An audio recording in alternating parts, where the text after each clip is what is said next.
ایک درخت پر ایک چڑیا اور چڑیا رہتے تھے۔ ان کے دو چھوٹے چھوٹے بچے تھے۔ ایک دن چڑیا نے چڑیا سے کہا، سنتی ہو آج میرا کھچڑی کھانے کو دل چاہ رہا ہے، چلو چاول اور دال لے کر آتے ہیں۔ وہ دونوں اپنے گھونسلے سے اڑ کر گئے اور تھوڑی دیر میں ہی چاول اور دال کے دانے لے آئے۔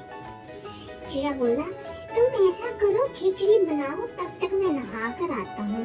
چڑیا نے کہا ٹھیک ہے۔ چڑیا نے کھچڑی پکانی شروع کر دی۔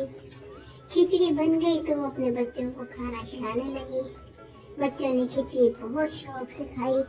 اچانک چڑیا کے ہاتھ سے کھچڑی کا برتن نیچے گرا اور ساری کھچڑی گر کر ضائع ہو گئی۔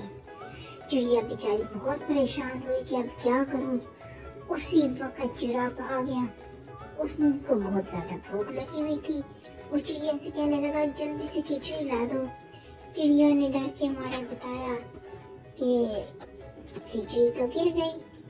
چڑیا کو بہت غصہ آیا اور اس نے چڑیا کو بہت مارنا پیٹنا شروع کر دیا اور گھر سے نکال دیا۔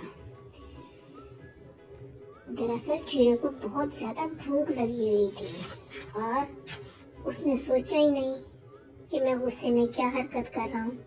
چڑیا روتی روتی ایک وزیر کے محل میں گئی اور وہاں جا کے فریاد کرنے لگی، میں چڑیا غریب بیچاری، مجھے چڑے نے بہت مارا، مجھے 10 روپے دو۔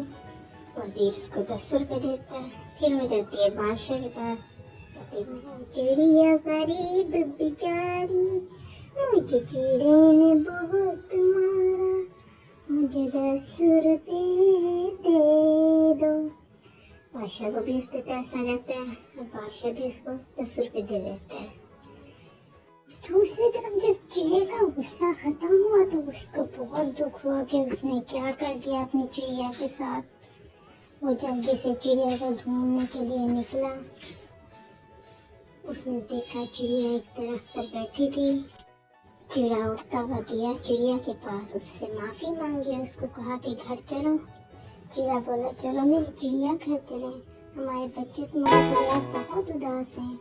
چڑیا فوراً راضی ہو گئی اور چڑیا کے ساتھ گھر چلی گئی۔